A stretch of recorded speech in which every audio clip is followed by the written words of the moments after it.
You're a high-level basketball player at such an early age, and you're just always kind of put up in a light to just play, and everything's okay because you're so good. Spurs were going to take me. You declare for the draft and went undrafted. I actually made a mistake. How did that feel? I averaged 30 in the NCAA tournament. After that, you went on to become 2017 D-League MVP. The year I went to the finals, I've lived with Kai for a month. When we were USA, we won a gold medal together. I won MVP of the Italian Cup in Italy. It's a kid's dream. I know everybody dreams of those types of moments. I had a garden moment. I know you played in Israel, Italy, China, Mexico. I've played everywhere. The G League's probably the second best league in the world. When you got the Lakers stamp and Laker love, life is good. Me, Kuzma, Caruso, Thomas Bryant, Zubac, we was loaded, bro. Josh Hart, stay focused, bro. Do you ever feel like the world hasn't truly seen your game? I got respect from who you need respect from, but a lot of people want to know why I got out the NBA MVP and then kind of fall off the face of the earth in the NBA. That was Welcome back to the DCL Podcast, where real ones share real stories.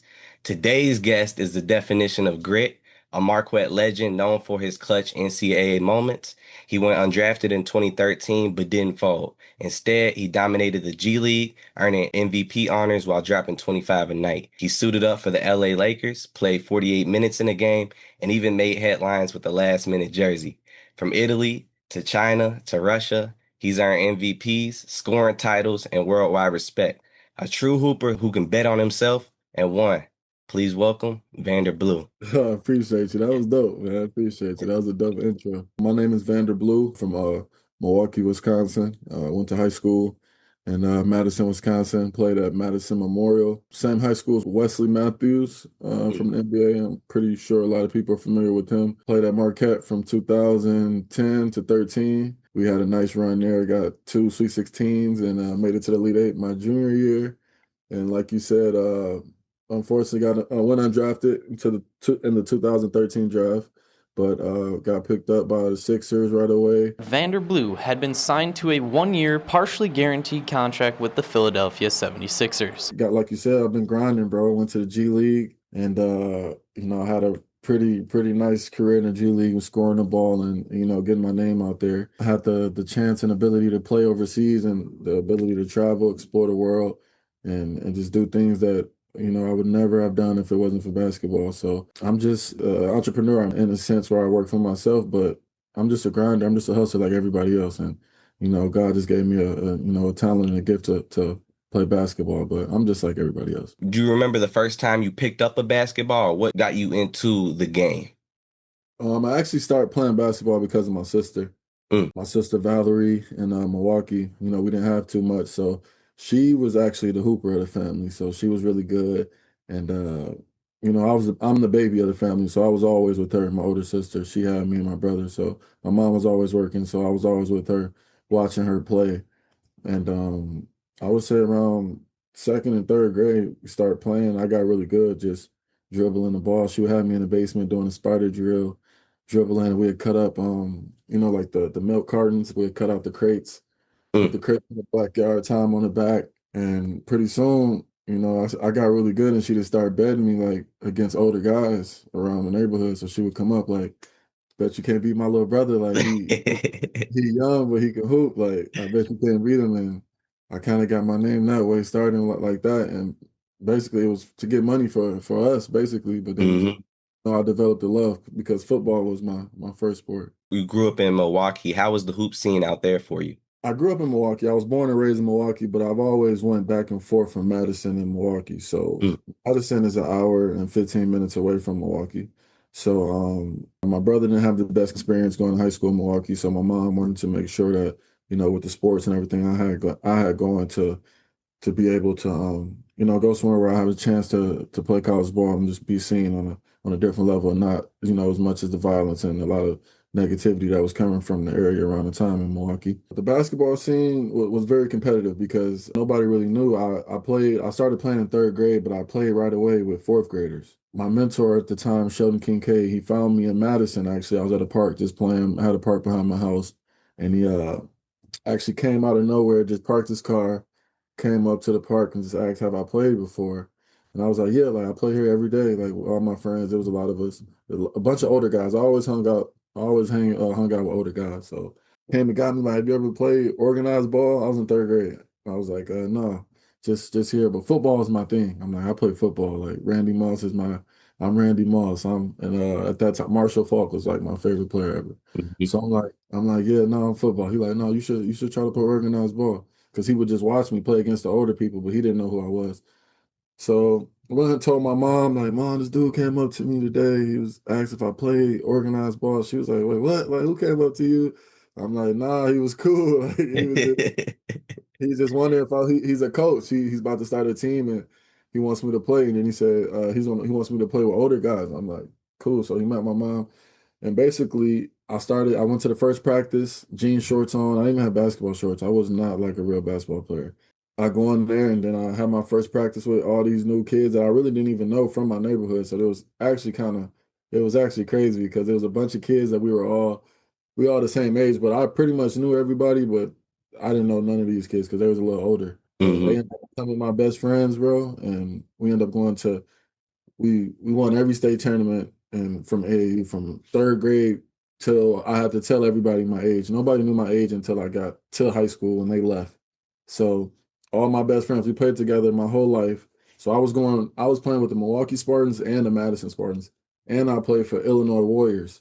So a lot of people don't know, I played the Peach Jam and Nike circuit with the Illinois Warriors from Chicago. Mm-hmm. So I never practiced. I just came to the tournaments and went to the Nike tournaments with them and got a lot of exposure there. And then I would come back to Wisconsin and play with Madison Spartans and the Milwaukee Spartans. And we didn't have as much exposure, but I was still, showing everybody where I ranked amongst the state. So it was very competitive, though. We had a lot of good players. My best friend, he was a class older than me, 2011, Jerron Mayman. He was the number one player in the state for his class, and I was the number one player in the state for my class. So that was pretty cool to play. Like my best friend, us being the top rated players throughout high school, and him being a year older than me was really cool. And our other best friend was the point guard. He wasn't ranked as high as everybody, but he was the glue for us, because like we played with each other from third grade all the way to high school. We knew each other's game. We knew how to get each other going, and it was something special. But we had a lot of competition with the Milwaukee kids and Racine. It's a lot. Like Wisconsin got some good ball, so it was very competitive. And then especially me, having to prove my worth within Madison and Milwaukee. And I've always had a target on my back because I've been number one in the state since I was in fourth grade. They ranked me number one. I was number one all the way out through high school. So you mentioned that, you had your older sister playing ball who, was able to kind of help you out with that. And you also mentioned your mentor. Were there any other influences on or off the court that really was there to provide that support or help you out during that time? I would say my mom. She did just the most she could. She was a really hardworking woman, so she would always make my games. She would make sure to, no matter what, just if I didn't see her throughout the whole day or whatever, she would always just make it to the game. Like she'll make it right at tip off, or and I would go home with her. So she always makes the game. So I would say my mom and sister was like biggest motivation to, for me to actually want to do basketball and do it at a high level. What was the transition like from high school ball to college ball? Oh, wow. It was kind of, I think about that a lot. I love Marquette. Marquette's, that's always home. That's family. But it was always a connection there. I actually committed to Wisconsin, the University of Madison, Wisconsin Badgers, when I was a sophomore in high school, because I was going to high school in Madison. So when I was 15, I was committed to the Badgers. So I was supposed to go to University of Wisconsin, but I ended up decommitting my senior year and going to Marquette. The transition was kind of like my freshman year was really hard. I gotta say, because first my best friend that was there, like I told you, he went to Marquette, so it was supposed to be like, we did it in AAU, we did it in high school. Now, like, just give me a year. I'm like, just 1 year, I'm gonna be at Marquette. Just give me 1 year, I'm gonna be there, and we're gonna do it in college, and then we're gonna keep doing it. That didn't work out. First couple weeks, my best friend's calling me. He's just like, we had a tough coach, Buzz Williams. He's the coach for, I think he just signed with Maryland now. So he's the head coach at Maryland now. He was at A&M for a while. He's a really tough coach, hard-nosed, country, old coach, like, tough. Here's the rep I don't want to do with yet. Here's the activation. Yeah, we're supposed to do 10. I'm going to do 7.5. Nobody's counting. You're counting. My best friend's calling me crying, bro. Like, man, I just don't know. This is hard. Like, we just practicing. I'm like, this is what we do. Like, basketball easy. So the transition, the hardest part was basically, managing time, like time management, and just the level of having to go hard every single time, because now it's like, in high school, you got two good players, bro, maybe on the team, two or three good players. Then the rest, everybody either already rich, some people forced to play, their parents make them play, or it's just not what they're supposed to do. So college is everybody's good. The whole team, you got to play. I had Jimmy Butler. I was in practice. I was going against Jay Crowder. We had 6, 7 NBA players, and every day I was going against. So it was tough. And I was 17. I graduated high school early. So my first couple of weeks on campus was like, damn, like, I didn't know, if basketball was what I wanted to do. I'm like, this shit's kind of hard. Plus the schooling. Marquette was a tough school, Jesuit private school. I thought I could just, pick up the ball, hoop, get a couple dunks, get on ESPN, and, life good. But it's different when you get out there and then, they don't tell you everything. And then you see that different side of that coach that now that you sign, it's not the same coach that was, that got you to come here and sign, so change of heart when once the ink hit the paper. You've hit huge shots in the NCAA tournament before. I've seen one where you hit the shot against Davidson.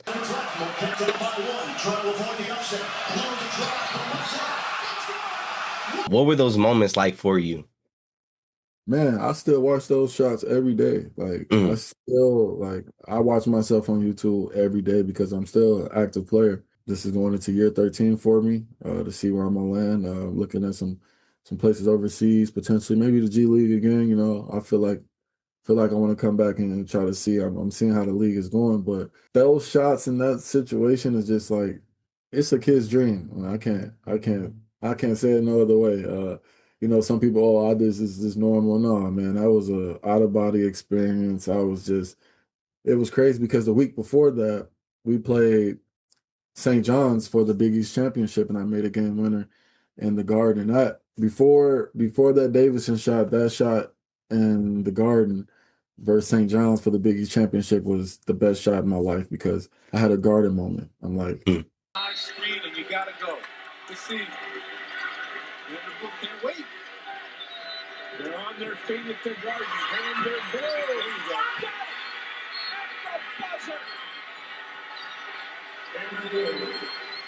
I had a Garden moment. I'm like, nobody from where I'm from, nobody could tell me that they had a game winner in the Garden. But Jordan, the Kobe's, I'm like, I had a Garden moment. So that always was number one for me. But then the following week, it was like, okay, I think just because of what was on the line, it was a more, tougher shot to me. And it was a left-hand layup over a 7-footer.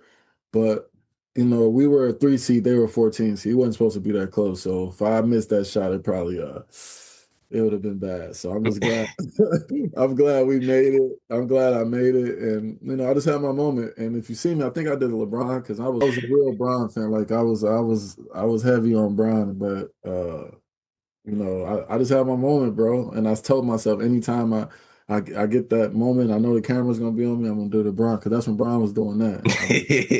It was perfect, bro. I did it, and it was just something. I watch it like I can't lie, bro. I watch it a couple times a week. It's always like you go on my YouTube, it's gonna be there. A lot of people still hit me up about it. I got a crazy picture that came from it. It was just like a perfect moment for me, bro. I know everybody dreams of those types of moments. We just on the basketball court, everybody, they'll count 5, 4, 3, 2, shooting.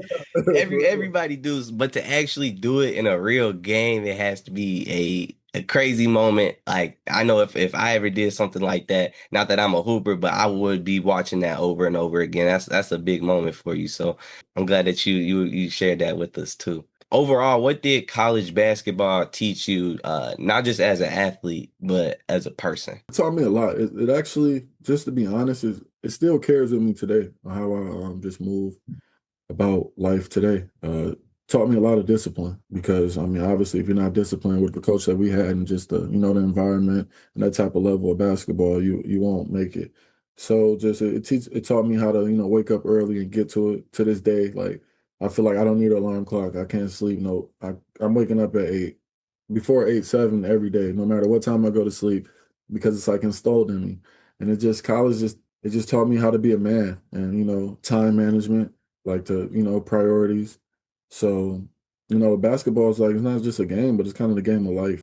Just, I was able to take a lot of things like the discipline aspect, the time management, I would say the most, just actually being on your own and becoming a man for the first time. Like, college really shaped me into, responsibilities, having phone bills now and, just the little things about becoming a man, because when you play basketball for so long, people kind of forget that we don't really have too much experience in anything else in life when when you're a high level basketball player at such an early age and you're just always kind of put up in a light to just play and everything's okay because you're so good.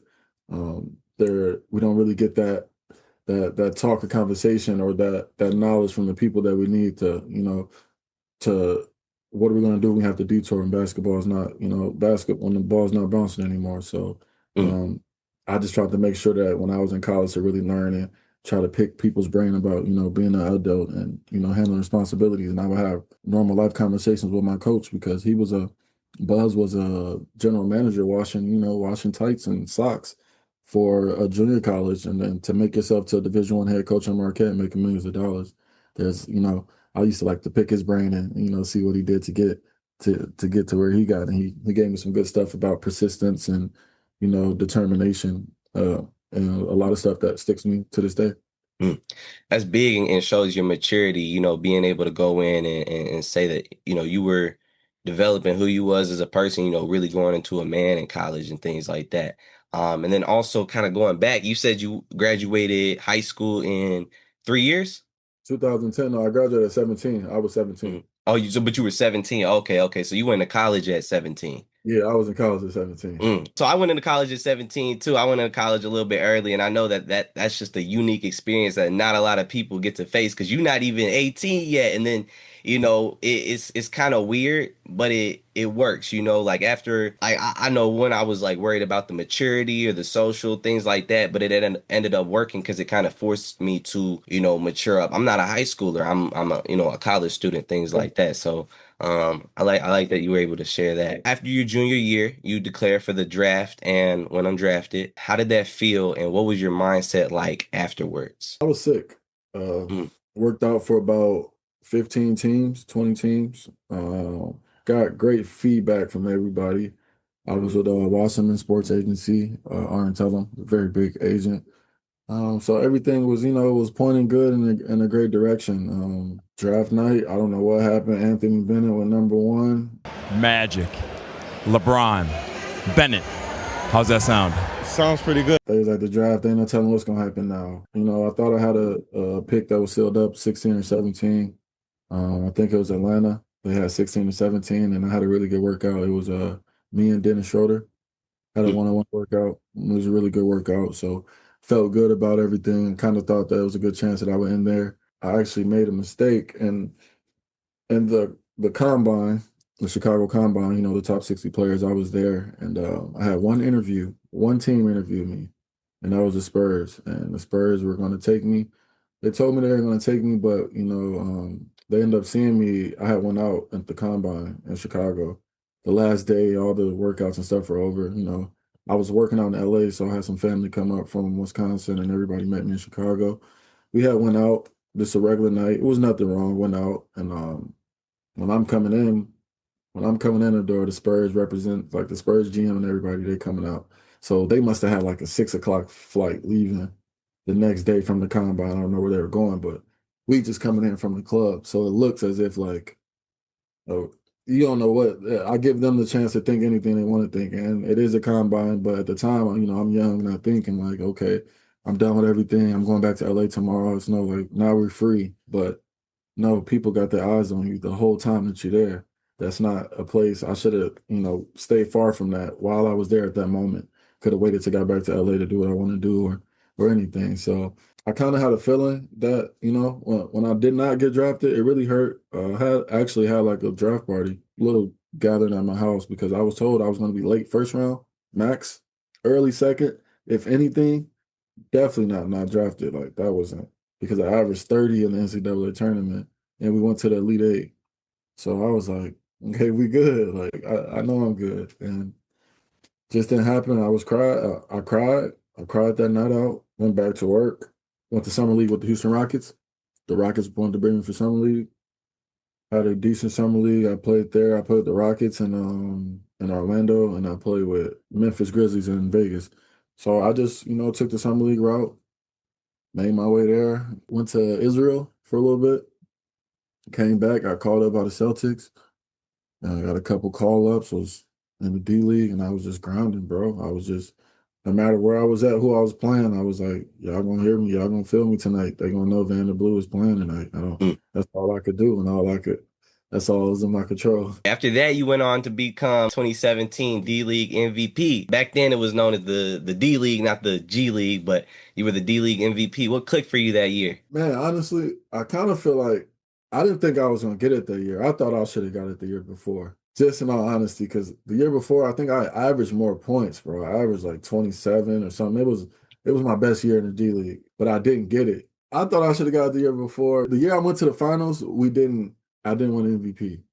Mm-hmm. So that's the year I thought that I was like, okay, I think I got a chance at this, because it's like, wait, okay, we're going to the finals now. I'm averaging crazy, but then I forgot who wanted that. Maybe I think it was Tim Frazier.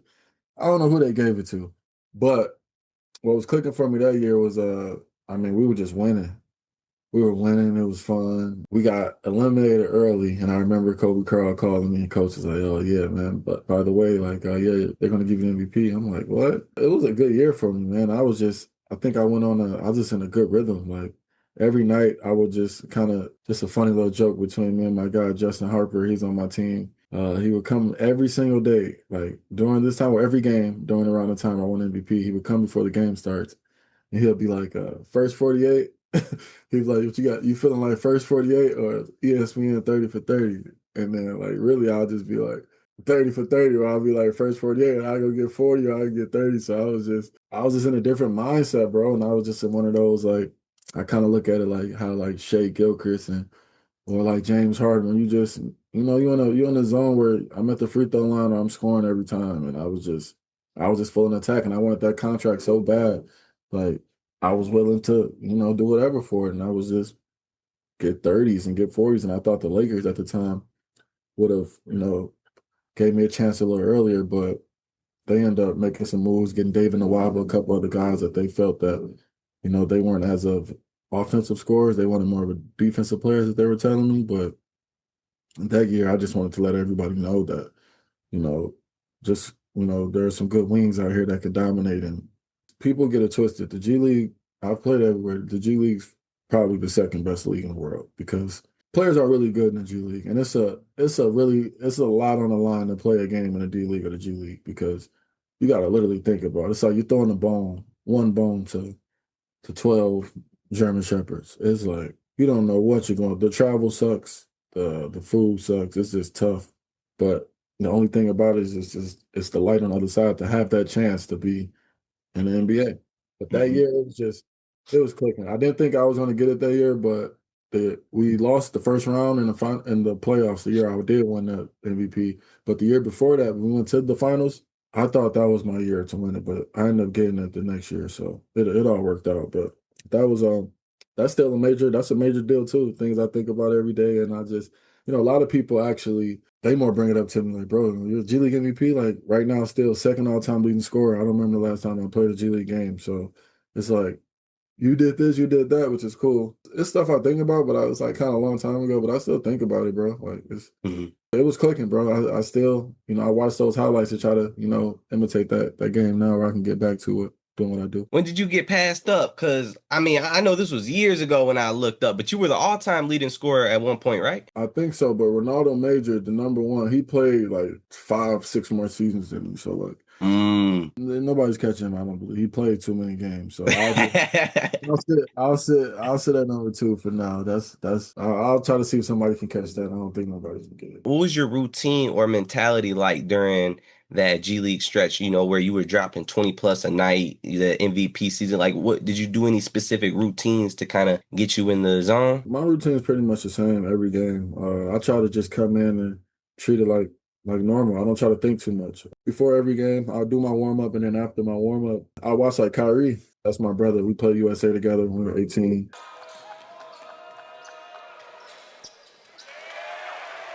And we've always had a strong relationship since. So I would just watch him, or I watch my own highlights. I'll visualize in my head. I'll sit there for a minute and just meditate, vision myself doing what I'm going to do, and just tell myself I'm going to do it, say my prayer. And then I was leaving in God's hands, and everything else is just, that's what y'all get to see. And, he creates all of this. So I just, I put in so much work. I trust my work. So I just want to see, like, I like to watch Kyrie or somebody that I know, that I see them do what they do, watch me doing it, and then I just go out there and do it. Yeah, Kyrie's a wizard. He's been like that since we was, like, I tell people, and I actually told Kai this, like, a couple years ago, we actually were talking. I was like, you never got better. Since I've known him, he's never got better. He's always been that good. Like, since we were 17, I've seen Kyrie. I've lived with Kai for a month. When we were USA, we won a gold medal together. And I didn't know who he was. He didn't know who I was. And I was just like, who is this? He's never got better, bro. His handles have always been like that. He always could shoot like that. He's always been just above everybody else. And just like you said, the wizardry. That's what they call it, because that stuff is crazy that he be doing. That shit is wild. There's no other way to explain it. He's not thinking out there. There's no way he's thinking. He's just moving. I hear what you're saying. Yeah, he's just moving. First, congratulate you for your 23. You had 23 free throws in a D League game, which is a record. What do you remember about that night? It's still the record? I believe so. I don't believe it's been beat. When I researched it, it wasn't beat. That's a lot. Yeah, I remember that game. I don't remember what team it was, but I remember the coach. It had to probably be like the 16th or 17th free throw. And I remember the coach grabbing the box score, the other coach grabbing the box score, like running to the ref, like, do you see how many free throws you giving this guy? Like, this guy? And it was just like, but at that time I was watching a lot of James Harden, and I really was imitating James Harden. I was watching a lot of James Harden. I knew I could get 9 points at the line, like 10 points in that game. It just kind of, it got out of control because, I seen something. I just kept attacking. I kept attacking it. But I got to give James Harden a lot of credit right there. I was at that point in my life, I was studying a lot of James Harden game. I wanted to also move on to, your NBA experience. You had stints with the Celtics and the Lakers. Can you tell us about the moment when you finally stepped on an NBA court? The first time was preseason don't count, so I'll talk about the first NBA game. The real game was with the Boston Celtics. Like I said, they called me up when I came back from Israel. And Boston was like, bro, honestly, that was like the really cool place, bro. Like, I had the best vets there with Rondo. Rondo was my guy, man. I talked to Rondo. He had so much like respect for me, and he believed in me so much. Just good people. Sellinger. That was just a good team, man. And my first time ever was I was in the Delaware 87ers, the Sixers D-League team. We had a game in Delaware. We just finished the game. A couple of the guys were hanging out at the apartments. My agent calls me. Oh, what you doing? I'm like, I just had a couple, like we had back-to-back games. I had a good game, like 230s back-to-back, some big games. Mm-hmm. I'm not even thinking, it's just a regular day, bro. We're just kicking it. It was late. It was late as hell, too. So he called me like, what you doing? I'm like, I'm chilling right now with the people. He like, you packed? I'm like, packed for what? He like, oh, yeah, Celtics, you got a game, you going to Washington, you got to play with the Celtics tomorrow. I'm like, what? He's like, yeah, the car service will be here. The car service picking you up tomorrow. I'm like, what? Like, oh, he's like, you got called up. It was my first call up. I'm like, he's like, they about to call you. So I'm trying to be cool. Like, my couple of my teammates still there. I'm still trying to be cool. They're like, what happened? I'm like, I just got called up. They're like, oh, shit.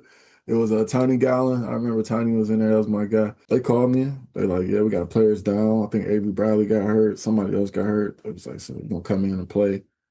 We need some scoring. Like, we ain't got no guards. Rondo can't play back-to-back since he was coming off injury. I don't think it worked there just because those players came back kind of fast. Like, damn, I was like, damn, Courtney Lee, calm down. Like, they supposed to be out 2-3 weeks. They're ODing on treatment. I'm like, yo, Y'all good. Let me just rock out. Training staff do it too much. Right. I don't know what Boston trainers, they got them together. So they end up just not really needing me and sending me back. But that was cool. But then the Lakers was really when I got to, really feel like an NBA player. The Los Angeles Lakers signed Vander Blue of the LA Defenders. Los Angeles. And, I got more games under my belt with the Lakers, but the Lakers is self-explanatory. It's just, once I won the G League MVP with the Lakers, with South Bay, like from then on, it was all love. I felt like a Laker. Like it was, when you got the Laker stamp and Laker love, life is good. And that's why, I was in LA. I feel like I live in Michigan now, but I got, stuck in LA for that long because it's just so much love. And when you're a Laker, it's just everybody loves you, knows you. It's a real thing out there. Did you play before Lonzo and them got there? I played before and I was there when Zoe got there. Okay, yeah, because I remember you played in the summer league with them, right? Yeah. Blue cross court. Spins into it.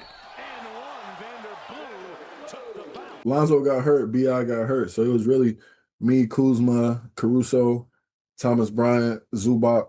We was loaded, bro. Josh Hart got hurt, though. We was loaded, bro.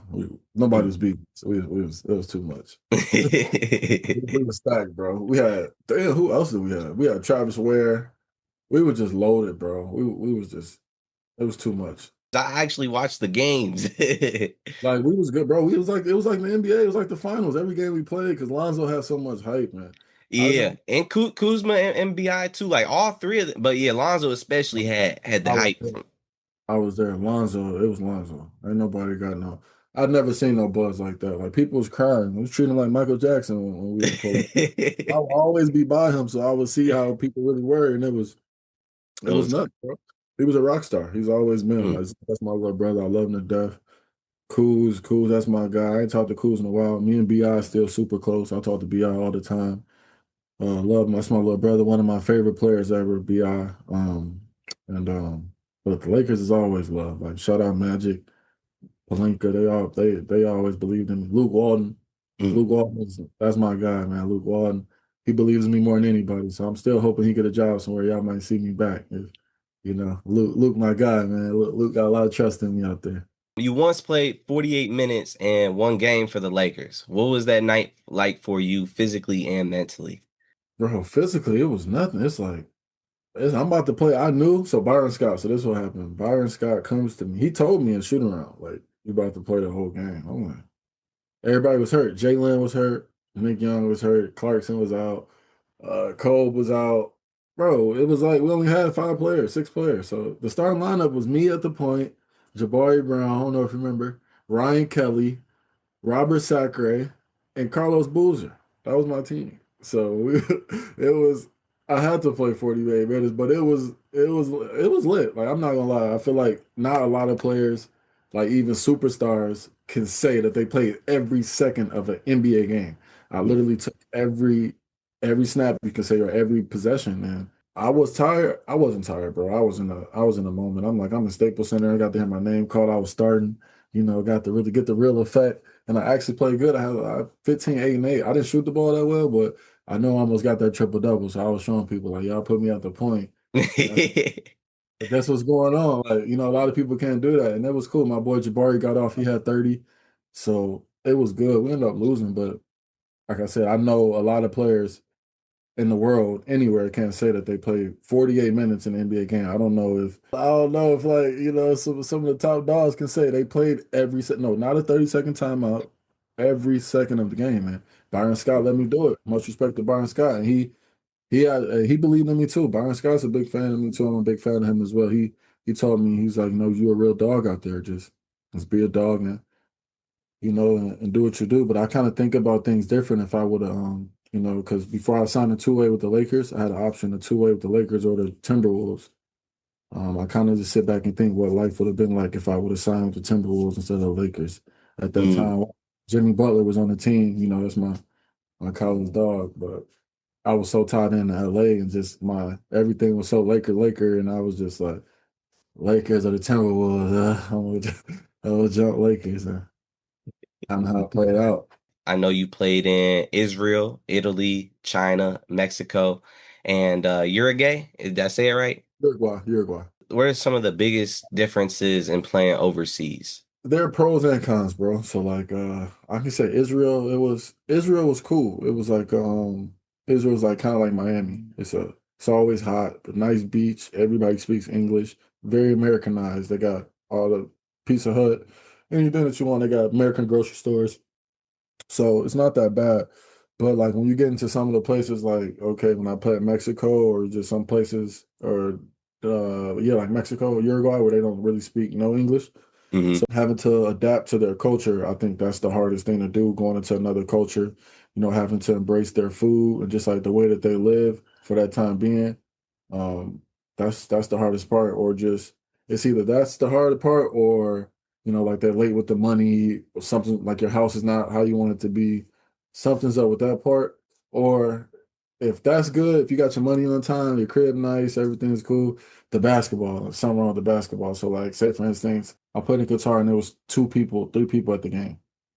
So like dealing with stuff like that compared to, over here you got 20,000 and or it's just like it's fans, it's live.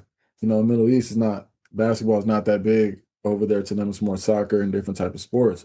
So they don't get that love. So having to adjust with that love is different.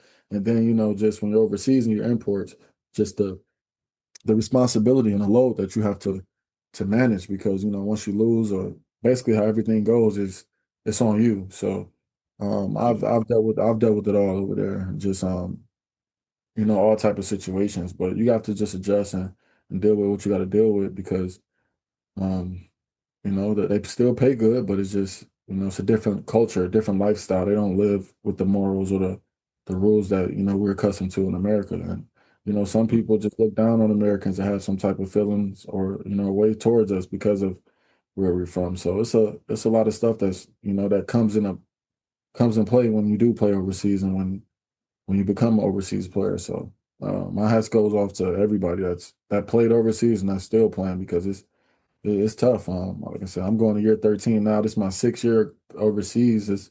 It's tough, bro. It's you're away from fam. You gotta, sacrifice a lot, and it's a lot that comes with it. But everybody just got different situations. I could definitely see how that can be a culture shock and just difficult in general, just being away from family and everything, like the foods you like, you know what I mean, and things like that. So, but it really just shows, a testament to your character and who you are, being able to persist through those circumstances and make the best out of it, always looking at the greater vision through it all. So what international league do you think challenged you the most and why? You talking about the level of competition or just in general? However you want to perceive that. That's a real good question, bro. I would say Italy. I played with Torino, and I just wish I could get that situation back.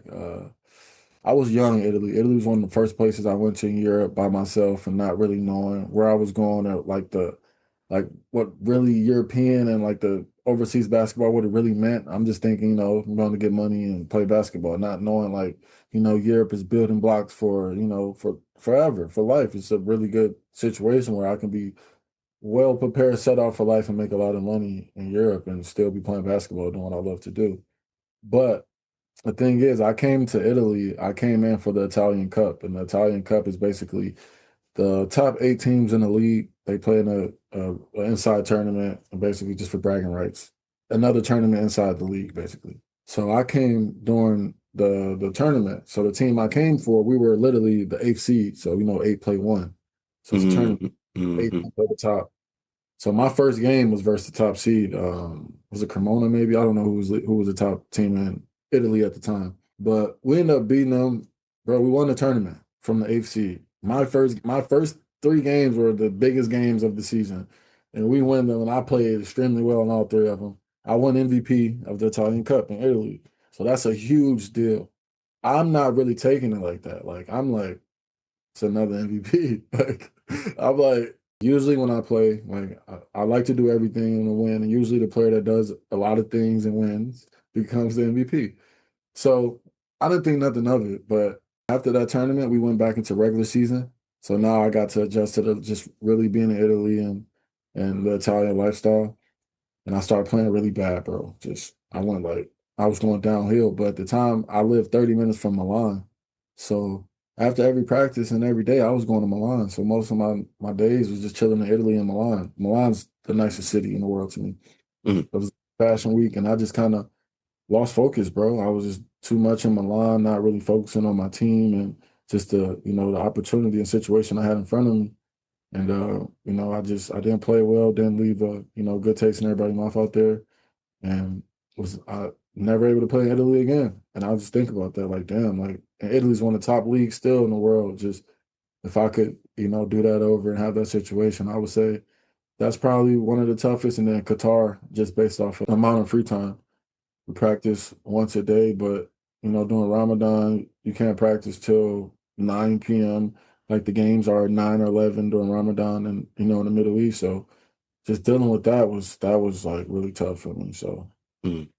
those two spots, I would say Italy and Qatar are the two places that were the most challenging as far as basketball and just the culture shock all in one.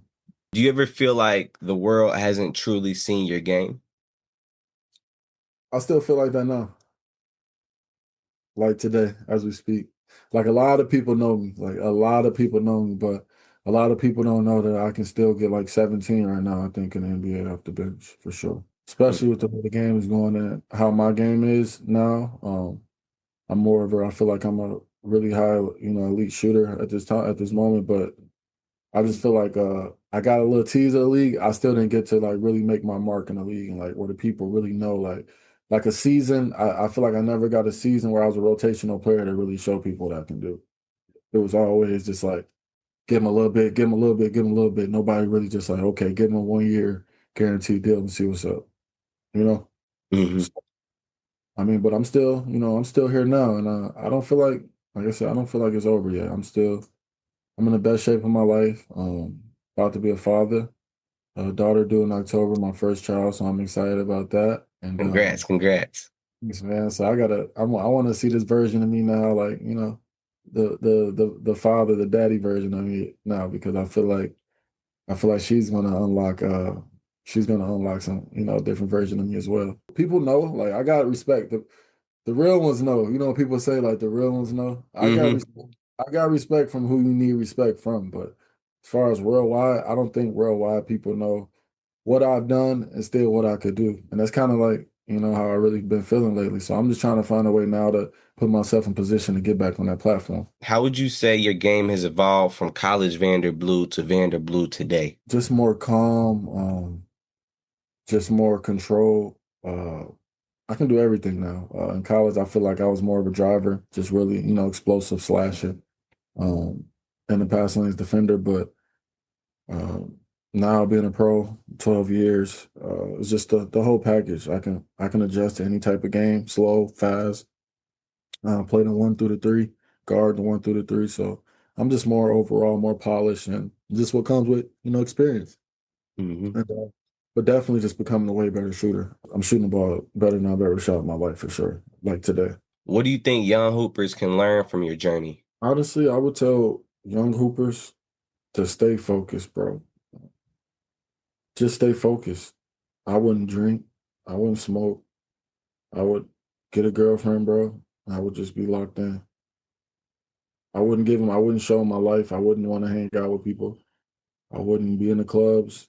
I would just save my money and just become the best basketball player you can for just give it like 5 years straight. Like it has to be some sacrifice, like real sacrifices. And like for me, like I haven't had a drink since January 1st. I stopped drinking. Uh, just feeling how my body is now, my mind, just the way I approach life, responsibilities, everything. This is a complete difference than from when I was in college, still being a college kid, getting drunk, doing what college kids do, playing still at the level I was playing at. But what would I have been if I had this mindset then? I never really had, like, speaking of my mentor had went to jail for many years for some stuff that he had did, but I never had that mentor. So I would tell a young person too to find somebody. They need somebody to guide them. Like it's mandatory. Mm. It's rare that people make it to the top and make it to where they need to go. Like within basketball, I think, or sports by themselves when they're just that good, which they just don't need any structure. It doesn't matter what happens. Any trouble they get, they're just going to be number one pick. No, you need some mentorship. I would just stay locked in. I would tell them like, bro, don't drink, don't smoke. It's not worth it. Like literally, that's all I would say because I think that's really so much root of like bullshit. Excuse my language. So much root of that comes from liquor and other you not being yourself. So if you really want to do this or be who you want to be, you gotta like embrace your grind. I would tell them to embrace your grind, your journey. You can't compare your journey to nobody else because it will not be the same, no matter what you think. It's just life don't work like that. So know who you are and work on your time, and it'll work for you. I just feel like the game, when you put so much into the game, it always comes back, whether you know it or not. And it might not be what you want the situation, but it's gonna play out for you. And that's all I would say though. Just like really stay locked in because I just feel like when you're locked in at a young age and you just already carry yourself as if you were a pro now, like do what you would do if you were on the NBA team now, and like really do that and really understand what that means. Like being 5 minutes early is late still. Like applying all of those little things that is the difference from you working at Walmart or making NBA checks based off of just decision making and actually thinking. I was good. I was always in the limelight. Like life good. Like people don't want to say it, but cocky. Like it was handed. Like I've always been in the limelight. I know I'm going to the league. I know this. No, I got smacked in the face a couple times by life. A couple times, losing my mom, not getting drafted. Still, like you said, not feeling like people, know my worth of what I've done in this game. But I have conversations with Kyrie and people that I know everybody value that's telling me, no, I'm a big part of this generation. Like a lot of people respect my game and know what I've brought to the game. And I'm not here to I don't want, like they say, flowers and all that. It's not about that. I love basketball because I love basketball. And if y'all rock with me and fuck with my game, I appreciate y'all. That's just what it is. I never did it for your liking, for her liking, for his liking. Shit, not even my liking. I did it because it was always somewhere where it was peaceful. And I told you I started making money from it first. I was really a football player. Like football, I'm a completely different player. Like that's if I would have went to the football, we'd be having a different conversation on this podcast right now. But I was just, bro, it's just so much, bro. It's so That's real. That's real. Do what you want to do for you, not for other people, not for, for validation or nothing like that. Because at the end of the day, it's not sustainable. You have to make sure what you're doing is something that you're passionate about so you can keep going. I like that you also share, act as if you're already where you want to be, So if you want to make it to the NBA, then you need to start making the decisions that reflect that, and it's easy to get caught up in these influences, especially going to college, going overseas and things like that. So I like that you shared that to really help the younger generation to be able to be focused and disciplined and learn from, mistakes that others have made. And also I like that you brought up mentorship. Like I think that I'm a big fan of mentorship. I'm a therapeutic mentor, so it's actually my job. We do more mental health based, but still seeking out mentorships, individuals who can help you get to where you need to be, help you learn from their mistakes and see the things that they wish that they would have seen in your position. And I know that you're in the position now where you actually offer mentorships for individuals and things like that. So for everybody that's listening right now, where can they go to find you and be able to learn more about a mentorship opportunity with you yourself? Yeah, so basically I'm doing it within my virtual one-on-one training. Because I just know people, people love basketball. I want to train people respect my game and everything and my thoughts. So I got the sign in and everything on my page, so you can log in and fill out if you want to do, just some basketball one-on-one training. Just try to see where you at to try to get to wherever you're trying to get to. I can just pick your brain. But no, honestly, if anybody got any questions or feel like, as you can just hit me up, send me a DM, and I'm at a point in my life where nobody's bigger than nobody. I want to talk to everybody. I appreciate all the love and I appreciate people wanting to talk to me. I appreciate people wanting to pick my brain because I know that there's going to be a time where that may not be the case. So, it's not all about obviously the one-on-one, the virtual. That's really cool. We can work on your game. We can get you exactly where you want to get to from how I see you getting there. But if you just want to hit me up and talk to me, man, I'm an open book, man. I wanna talk to you. I wanna see what's going on. I wanna, pick your brain as well because I learn so much from other people that they don't even know. Like it's just life is always learning and consistency. It's just life is always learning. And I feel like people don't really don't really think that. So just, you want to reach me, bro, you can DM me. You can sign up. I got the link, the virtual one-on-one link, any type of program that works for you. But within that, you're going to have my number. You can DM me, man. I'm here. I'm whatever. I'm open book, man. I wish I had people like me, that I can ask questions to, and it didn't have to be as hard, but I want to make it so it's easier for everybody else, where you can just, just holler at me, man. I'm an open book, man. I know we really appreciate that. And just the fact that, you're willing to just be able to just speak with individuals who may, need help, guidance, or assistance on some of these things. So that's really big time. Our last question here today, I wanted to know what's next for Vander Blue on and off the court. I know you shared a little bit, you're going to be a father soon and things like that, but what's next?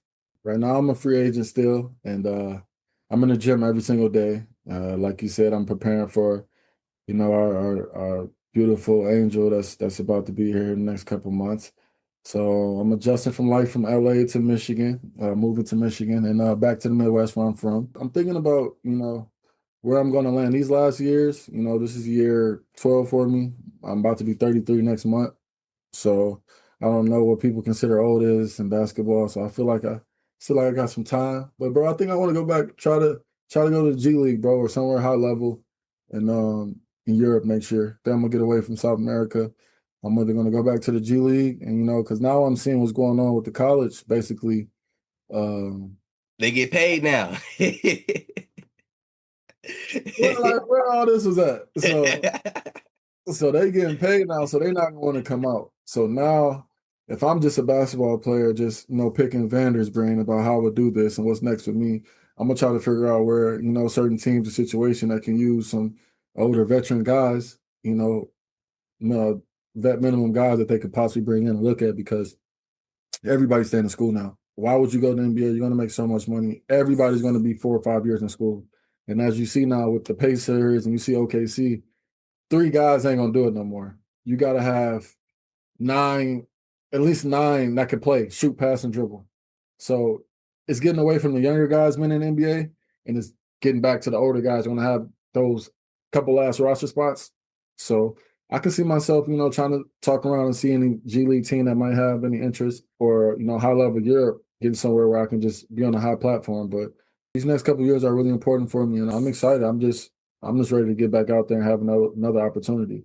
Definitely in the NBA. So if I can get another opportunity in the NBA, I'll make sure to, do it the right way and really show people exactly, what they've been missing all these years. They could have been saying it for years already, but it's still a lot more left. And I've learned so much in life, good and bad. I've become a better person. I think I'm going to be an amazing father. I don't have a choice. I'm just learning myself. I'm reading more. I'm studying, studying my girl, just trying to be a better person for everybody around me, just so everybody understands me. And, just keep living, because that's all we can do, bro. Just keep living, keep smiling, let the cards play how they've been playing. I'm going to keep betting on myself like I always do, put the work in every single day. I know who I am. I know where I can play. I know where I'm supposed to be, but I can't force these people to give me a contract, or I can't force them to, bring me in. So I'm just going to stay prayed up, bro. Hope for the best and, be the best man I can be for my daughter. That's all you can do, just focus one day at a time and trust God's vision, for us all. So do you have anything else you'd like to share to the people? I would just share one thing we didn't get into, because a lot of people don't know. It was a lawsuit that I won for $33 million. A lot of people want to know why I got out the NBA. And when I was with the Lakers, I had got burned by a CO2 machine in a club in Dallas. For CO2. The club was called Sisu. I'm not sure if you're familiar with it. I'm from Dallas. It was an outside club. It used to have like it was a pool. It was like a day party. Sisu. It was like not kind of downtown, kind of by I don't know if you know. I used to go to a place all the time. Del Frisco's, kind of in the area by Del Frisco's. Basically, I got burnt in the club by a CO2 machine. I ended up winning $30 million. This was about 3 years ago. So, now I'm in the moment now trying to really collect that. So if anybody got any, good lawyers out here, collections lawyers that can, help me actually get some of this money that I won, that would be like very helpful. And, but people really don't know. So I need to get that story out there just so people can really understand what exactly happened, because we couldn't talk about it at the moment because there was a, real trial and case going on. in the Lakers at the moment. You know, just identified it as a left arm injury, but it was second-degree burn to my left arm, my ribs, and my buttocks. And this is why I was on a two-way with the Lakers, and I got sent away from the team for a while, for like a couple weeks, came back. Magic, and it was just like, you know, not the same. I was the worst pain ever. If you just like touch my side, it was just really bad. I had therapy. It just that was a deal breaker out the NBA. So a lot of people don't know what happened because I kind of just left the scene. But it was that injury that happened in the club, and I won. I mean the article's out now. I won 33.5 million, but now I'm just in the point now trying to, you know, actually collect the money. So anybody got any good lawyers that can help me with the collections, that's much needed because, you know, a lot of things would have changed if that didn't happen that night. So yeah. But everything else is all good, man. Yeah. I hope this gets out there and somebody with good lawyers, you know, can reach out, contact you and get this situated. I didn't hear about that. I didn't find out on the internet. So I'm glad you're sharing that because I don't know where else I would have found that information from. So Yeah, no, it's on the internet. If you were to look up this Vander Blue, Arnold and Inkin. Arnold and Inkin, that was my law firm. Yeah, we won 33.5 million. It was about a 2-week trial in Dallas. Took about 6-7 years, but yeah, it happened in 2017, Thanksgiving. That's when it happened in the club in Dallas. So yeah, that's the real reason why I just, you know, at the moment kind of, you know, G League MVP and then kind of fall off the face of the earth in the NBA. That was the reason. It couldn't have been much discussion at the time because we were having an open case at the time. But now that everything's finally unlocked, that's what it was. So basically, you know, on top of that, losing my mom was just like, you know, been through a lot in life. So I'm just trying to I'm still fighting, still standing. I just want to get another opportunity to, you know, with a clear mind now, you know, fully healed. Well, almost healed. I'll never say I'm fully healed from, you know, losing my mom, but I'm able to move forward and, you know, be the best version of me for her, for my daughter, for everybody. And just, you know, I got a clear mind, clear heart. And I think, you know, that brings the best version of me everywhere as a person and basketball player. So hopefully somebody can give me another chance out there at that level to do what I do because I just been through some things, some tough things, but I'm still, you know, I'm still a star at heart. going through some of those big obstacles like that, you know, the burn, losing your mom, things like that, you know, but being able to go into every day with a clear heart, you know, pure vision, make them proud, you know, and you know, do what you do on a day by day. I really appreciate your time hopping on this podcast here today, you know, sharing your stories and things like that. This is going to help countless of individuals be able to navigate their journeys, whether it's through basketball or, you know, whatever they're doing in life. So I appreciate you. And I know all your fans will appreciate being able to, you know, hear a little bit more about your story and your journey. From the NCAA stage to every corner of the basketball world, Vander Blue has proven time and time again that betting on yourself pays off. Appreciate you for sharing the full journey with us. Thanks, brother. All love, brother. Thank you.